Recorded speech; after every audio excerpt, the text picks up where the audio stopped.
Comienza el Dios de cada día. Hoy nos acompaña desde la diócesis de Mondoñedo Ferrol el padre Óscar Fernández Expósito.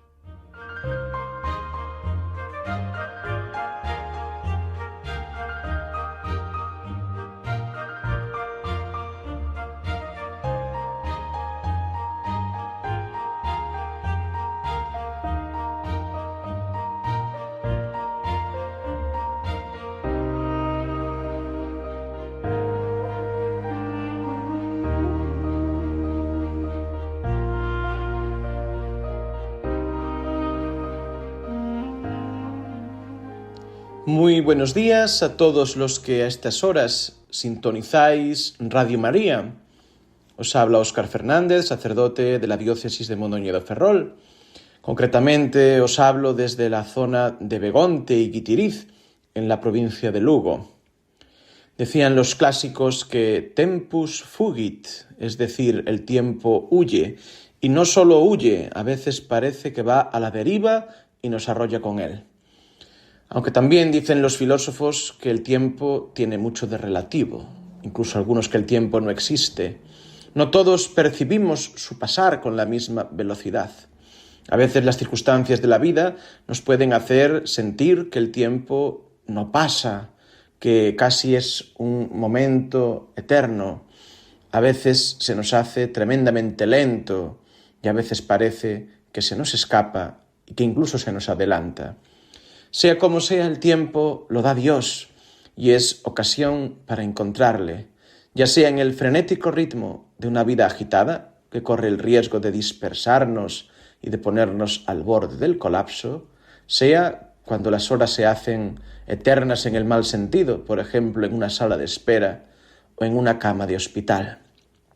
Siempre hemos de estar atentos para intentar sacar el mejor provecho al tiempo que tenemos para descubrir ahí la paz y también sacar un espacio para apartarnos un poco del ajetreo, para dejar a un lado también el activismo de Marta, ocupados tantas veces en mil tareas, pero descentrados de nuestro centro, que ha de ser el Señor, y para ponernos un poco en actitud contemplativa, más como María a los pies del Señor, sobre todo en este tiempo de Semana Santa, y para no dejar que el aburrimiento existencial nos impida disfrutar de la presencia de Dios, que no se nos pase la vida sin que nos demos cuenta. Qué difícil es a veces esto.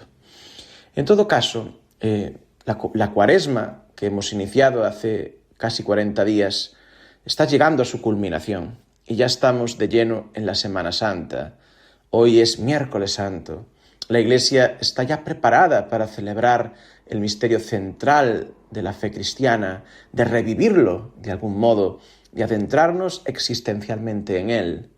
En estos días todo parece ralentizarse, que ninguna ocupación que seguramente podamos tener nos quite de aprovechar, de disfrutar, de intentar vivir en plenitud estos momentos, de acompañar a Jesucristo, a María, a los discípulos, identificándonos con ellos, con sus grandezas y sus pobrezas, pues de hacer un gran momento de contemplación de Cristo en los últimos momentos, en las últimas horas de su vida.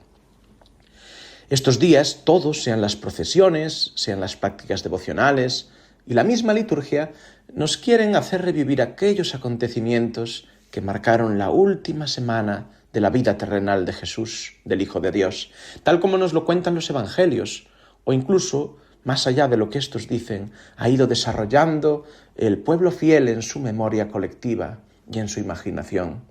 Pensemos en episodios como el de la Verónica durante el Vía Crucis y algunos otros como las caídas de Jesús, que no nos narran los Evangelios, o como será el encuentro con su madre tanto en el Vía Crucis como después en el sepulcro. En estos días queremos como reproducir hora por hora, minuto por minuto, cada uno de esos últimos momentos de la vida terrenal del Salvador. A veces aparecen un poco como desglosados. Si el misterio pascual es uno solo en su conjunto, pasión, muerte y resurrección del Señor, Y en cada Eucaristía ambos aspectos están presentes, de modo que no podemos encontrarnos con Cristo resucitado sin que sea también el Cristo sacrificado. Tampoco podemos encontrar al Cristo crucificado que no sea el Cristo glorificado. No podemos tampoco conmemorar la última cena sin que sea al mismo tiempo el sacrificio del Calvario y el encuentro con el resucitado. En la Eucaristía todo esto va como unido, son aspectos de un mismo misterio. En estos días dedicamos un día para conmemorar cada cosa, como fue cronológicamente dándose en la historia. La última cena, el Jueves Santo a la tarde. Otro día, pues lo dedicamos a revivir la Pasión Salvadora, ante la cual presentamos al mundo entero, pidiendo por él, adorando el misterio de esa cruz que nos salva, pero que ya está transida de gloria. Y además dedicamos pues otro día para conmemorar el silencio de la bajada a los infiernos y del sepulcro. Y ya desde la noche del Sábado Santo, pues conmemoramos esa noche luminosa en la que Cristo resurge victorioso de la muerte y del sepulcro, rompiendo las puertas de los infiernos y rescatando a los justos que vivieron antes que Él, que esperaron en Él. En esa noche, los nuevos creyentes son bautizados y los que ya somos creyentes renovamos nuestras promesas bautismales, conscientes de que la noche de Pascua nos conecta a todos los creyentes de todos los tiempos, al renacer todos con Cristo, unidos existencialmente a Él. También recordamos otros momentos importantes ahora durante la Semana Santa, como fueron la entrada triunfal en Jerusalén, que hemos celebrado este Domingo de Ramos, y que solo a posteriori se revelan en su sentido más profundo, porque con ese aspecto de doble conmemoración de, por una parte, la entrada triunfal del Rey en Jerusalén, pero que va a ser sacrificado, por eso leemos la Pasión. El Rey vencedor que entra en Jerusalén es el que va a morir para salvar al pueblo de sus pecados, como ya el ángel le dice a San José, su padre, en su sueño, según el Evangelio de San Mateo. El lunes santo habíamos recordado la unción en Betania, que anticipaba la sepultura inminente del Señor. Ayer y hoy nos adelantamos un poquitín al Jueves Santo, introduciendo escenas que le son propias, como la preparación de la cena pascual, el anuncio de las negaciones de Pedro y la terrible traición de Judas. Todas estas escenas nos interpelan fuertemente, pues los creyentes de todos los tiempos las vemos muy propias, como ejemplos o a veces contraejemplos de nuestra propia vida, de nuestro camino discipular, de nuestro camino de fe, entre idas y venidas, entre altos y bajos, caídas y vueltas a levantarse.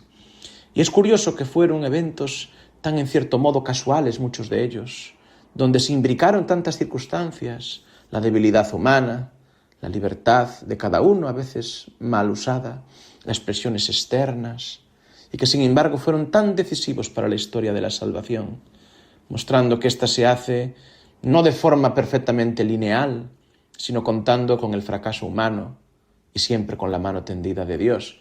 Es curioso que pues, uno medita esas multitudes que, presionadas por las autoridades, piden la crucifixión. Uno piensa en esos discípulos que se dejan llevar por el miedo y huyen. Uno pues piensa en la valentía de esas mujeres que se acercan, que no abandonan. Cuántas cosas uno piensa en ese Judas que quiere arrepentirse, pero que no encuentra el camino, que no va por el sendero justo. Es decir, cuántas cosas, y vemos ahí una historia de amor de Dios en medio de todo eso. Aspectos tan triviales como puede ser el canto de un gallo cobran un sentido fortísimo al volverse signo del propio fracaso y la derrota, y que sin embargo es ocasión para volver a empezar y llegar a ser el que llegues a confirmar en la fe a los otros, que es la vocación de Pedro, algo que por las puras fuerzas humanas no se es capaz de hacer, solo porque la oración del mismo Jesús te sostiene, previendo tus fracasos, tus caídas, tu debilidad.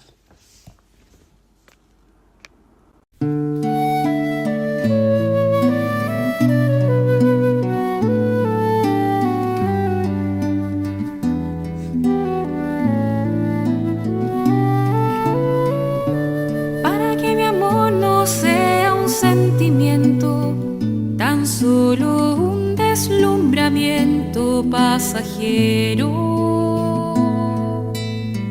para no gastar las palabras más mías, ni vaciar de contenido mi te quiero. Quiero hundir más hondo mi raíz en ti y cimentar en solidez este mi afecto, pues mi corazón, que es inquieto y es frágil, solo acierta si se abraza tu proyecto. Más allá de mis miedos, más allá de mi inseguridad, quiero darte mi respuesta. Aquí estoy para hacer tu voluntad, para que mi amor sea decirte sí hasta el final. Duerme en su sopor y temen en el huerto, ni sus amigos acompañan al maestro. Si es hora de cruces, de fidelidades, pero el mundo nunca quiere aceptar esto. Dame comprender, Señor, tu amor tan puro, amor que persevera en cruz, amor perfecto. Dame serte fiel cuando todo es oscuro, para que mi amor sea más que un sentimiento. Más allá de mis miedos, más allá de mi inseguridad, quiero darte mi respuesta. Queridos amigos de Radio María, en este miércoles santo estáis escuchando ahora El Dios de cada día y os habla Óscar Fernández de la diócesis de Mondoñedo-Ferrol. Los acontecimientos de la última semana y especialmente de los últimos días de la vida de Jesús fueron únicos e irrepetibles y sin embargo estaban transidos de la eternidad del Hijo de Dios. Estos eventos culminaron en algo que supera el horizonte espaciotemporal de nuestra existencia, con esa resurrección gloriosa que irrumpe en el mundo y con sus efectos. Como dice el Catecismo de la Iglesia Católica, es un evento histórico y trascendente a la vez. Este llevará al descubrimiento del sepulcro vacío y al encuentro con el crucificado, el Maestro, el amado, ahora resucitado, que parece que se escapa de nuestras coordenadas, que es imposible agarrar y retener, como le sucederá a la Magdalena cuando se le echa a los pies después de reconocerle y Jesús le tenga que decir: no me retengas. Él es el que nos invita a releer de nuevo nuestra historia con Él, ahora en la Pascua, para redescubrir su verdadera identidad y también la nuestra a la luz suya. Cristo muestra al hombre, al propio hombre, dice el Concilio Vaticano II, y esto tenemos que aplicarlo cada uno a nosotros. Uno llega a descubrirse quién es siempre en la interacción con los demás, es lo propio de ser persona, y podríamos decir, solo podemos llegar a la hondura de nuestro ser persona contemplando a aquella persona que es el Hijo de Dios, que nos revela el rostro del Padre y que nos revela quiénes somos, cada uno de nosotros. Él también nos dona su Espíritu, que es el gran don de la Pascua, es la gran promesa, y nos envía personalmente a este mundo como testigos de su amor, el que ha vencido al mal y a la muerte. Cada uno tenemos en ese sentido una vocación única, aunque después se cristaliza en diversos estados de vida en la Iglesia, como pueden ser el sacerdocio, el matrimonio, la vida consagrada. En la Semana Santa a veces se nos puede pasar inadvertido que en la misa la proclamación del Evangelio del día viene precedida por la lectura de los 4 cánticos del Siervo del Señor que nos transmite el libro de Isaías en su segunda parte. El más conmovedor de ellos, y tal vez el más conocido, es el 4º cántico del Siervo, que se proclama precisamente en la liturgia del Viernes Santo, en la liturgia de la Palabra, como primera lectura. En él se nos habla de un misterioso personaje que dice que Dios va a exaltar y glorificar. Dos verbos que el Evangelio de San Juan va a tomar y a aplicar clarísimamente a Jesús cuando se dice que Jesús, al ser crucificado, va a ser exaltado y el mismo Jesús le pide al Padre que le glorifique y que así pueda dar la vida eterna a todos los que el Padre le ha dado. Ahora bien, esa exaltación, esa glorificación, al desarrollarse el poema de Isaías, vemos que sucede por medio del sufrimiento, de la humillación e incluso del rechazo de quienes misteriosamente se van a beneficiar de sus sufrimientos. Esto es algo que de algún modo supera toda imaginación, rompe con toda la perspectiva que el Antiguo Testamento tenía hasta entonces, que pudiera empezar a percibirse un sufrimiento vicario del justo, incluso un sufrimiento redentor. Este siervo del Señor, que en el poema aparece anónimo, que a veces parece ser el pueblo de Israel, a veces un personaje individual que actúa en favor suyo, ha sido o fue ya identificado desde antiguo con el Mesías. Así aparece en los Targumín, en las traducciones arameas que interpretan el texto hebreo que se proclamaban en las sinagogas para que el pueblo las entendiera. Y también, en todo caso, este siervo, que puede ser identificado ciertamente con el pueblo o con algún otro personaje, pero que todos estos personajes tienen sus límites, no se les puede aplicar al 100% lo que dice el poema.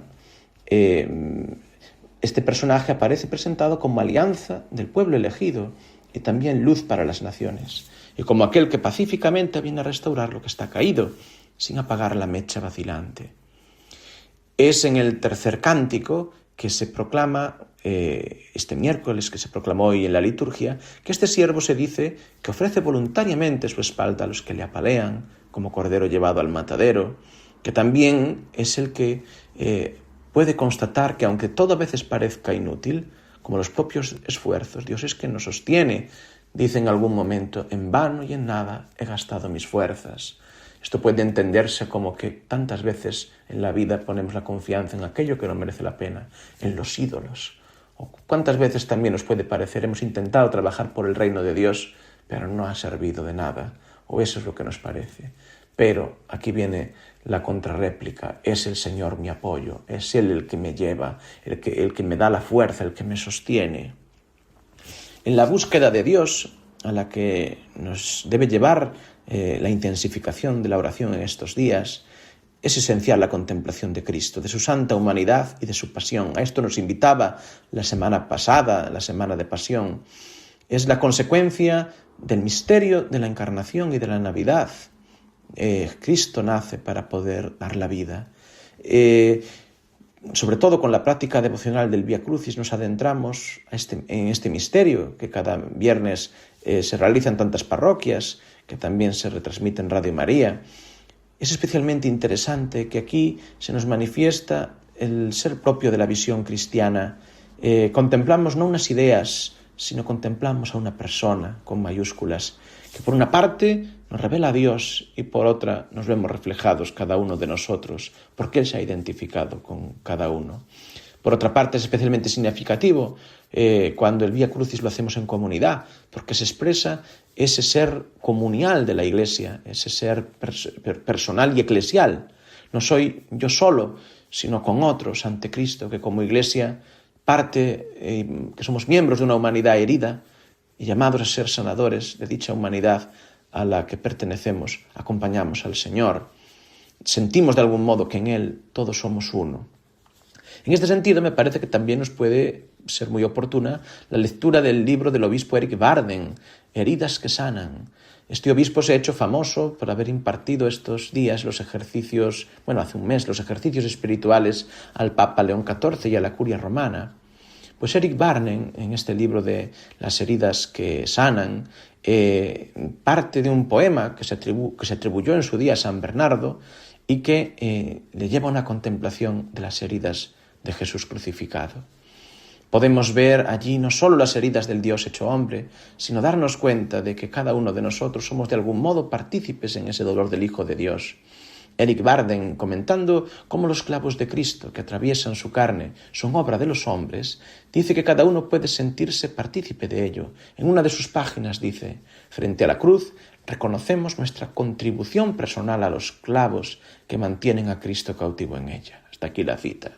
Sin embargo, también experimentamos cómo ese Jesús herido es también solidario con nuestras propias heridas. O sea que podemos ver al contemplar a Jesús tanto nuestra humanidad herida, sufriente, Él sufre con nosotros, pero percibimos también nuestra humanidad que a veces hiere a los otros y le hiere a Él. En definitiva, la contemplación de la cruz de Cristo nos lleva a hacer un ejercicio que nos aparta de todo narcisismo, de toda visión exculpante. Contemplar las heridas de Jesús, la paz que transmite, esa pasión que fue por mí, por una parte me revela pecador, algo a lo que en el fondo nos oponemos y no nos gusta reconocer, porque preferiríamos ser solo víctimas y nunca culpables. Esto es algo muy propio de nuestra sociedad actual, tan infantil. Sin embargo, lo somos víctimas, pero también somos culpables, también somos victimarios. Tampoco nos suele gustar vernos como víctimas en el sentido de que nos hace sentirnos vulnerables, y a veces estas heridas las han provocado otros, otras veces nos las hemos hecho nosotros mismos con nuestras equivocaciones, nuestras maldades. También somos seres heridos. Y es curioso cómo contemplar a Jesús nos hace vernos como pecadores, pero pecadores perdonados, reconciliados con el Padre, invitados a la reconciliación con los demás. Aunque esto haya que irle dando forma cada día para que esa paz llegue hasta el último extremo de nuestro ser. A veces somos demasiado supersticiosos porque, claro, es más fácil hacer un ritual, a veces externo, que realmente dejar transformar el corazón, porque esto supone tomar decisiones, supone enfrentarse a la propia verdad y supone mucha humildad y supone a veces un esfuerzo, pero solo eso merece la pena. Solo ahí podemos llegar a ser humanidad reconciliada, transfigurada. Y es normal también que sigamos conservando siempre heridas o cicatrices del camino, y son como un recordatorio de nuestra historia de redención y también una invitación a seguir siendo nosotros sanadores de heridas. No puedo evitar acordarme de una de las ordenaciones sacerdotales de mi diócesis, la ordenación de un amigo mío, cuando en la homilía el actual obispo de León, que entonces era de Mondoñedo, le dijo: Jaime, hoy eres constituido en sanador de heridas. Y luego también le dijo: no hagas nunca mal a nadie, y si te lo hacen, perdónales. En este sentido, a mí me parece que también es muy oportuno recordar que la misión que tenemos los cristianos y sobre todo los sacerdotes de sanar heridas, qué importante es cuando se celebra el sacramento de la penitencia, pero también en el conjunto de nuestro ministerio. Valoremos también el ministerio de los sacerdotes como aquellos que sanan heridas, no solo en el sacramento de la penitencia y de la unción, en todo su ministerio. El sacerdote, su ministerio, nos ayuda a sanar las heridas. Pues estos días de Semana Santa, como momento cenit de las prácticas cuaresmales y que culminan en el tiempo pascual, podríamos decir que si las hacemos bien y no de forma superficial, podremos ir experimentando cómo vamos recuperando más nuestro ser personal, evitando que quede cosificado, que cosifiquemos a los demás, que los utilicemos, que nosotros mismos acabemos siendo también cosificados. Ser persona implica siempre un individuo que se abre y va desarrollándose juntamente con otros y con el otro con mayúsculas que nos llama y que nos ama. Y solo así alcanzamos la plenitud. Pues queridos amigos, el tiempo por hoy se nos ha acabado. Me gustaría concluir con un texto del Nuevo Testamento, de los últimos de la tradición paulina, de la primera carta a Timoteo en el capítulo 6, donde el apóstol anima a Timoteo, guardián de la fe de los tiempos posapostólicos, en su comunidad, que siga haciendo la noble profesión de fe, siguiendo el ejemplo de Jesucristo, dice el texto, que hizo tan noble confesión ante Poncio Pilato. Pues nosotros que estos días vamos a contemplar a Jesús ante Pilato, donde Él es juzgado, pero en realidad Él es el juez que juzga al mundo, y que muestra el poder del crucificado, que también nosotros como Él seamos testigos de la verdad en este mundo herido y a veces malvado. Un abrazo, buen triduo pascual y que con Cristo resurjamos en la Pascua.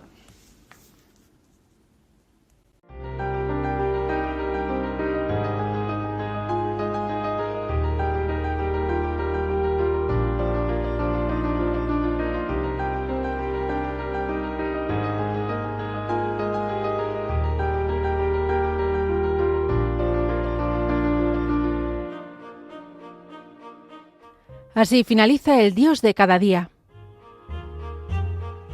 Hoy nos ha acompañado el padre Óscar Fernández Expósito desde la diócesis de Mondoñedo Ferrol.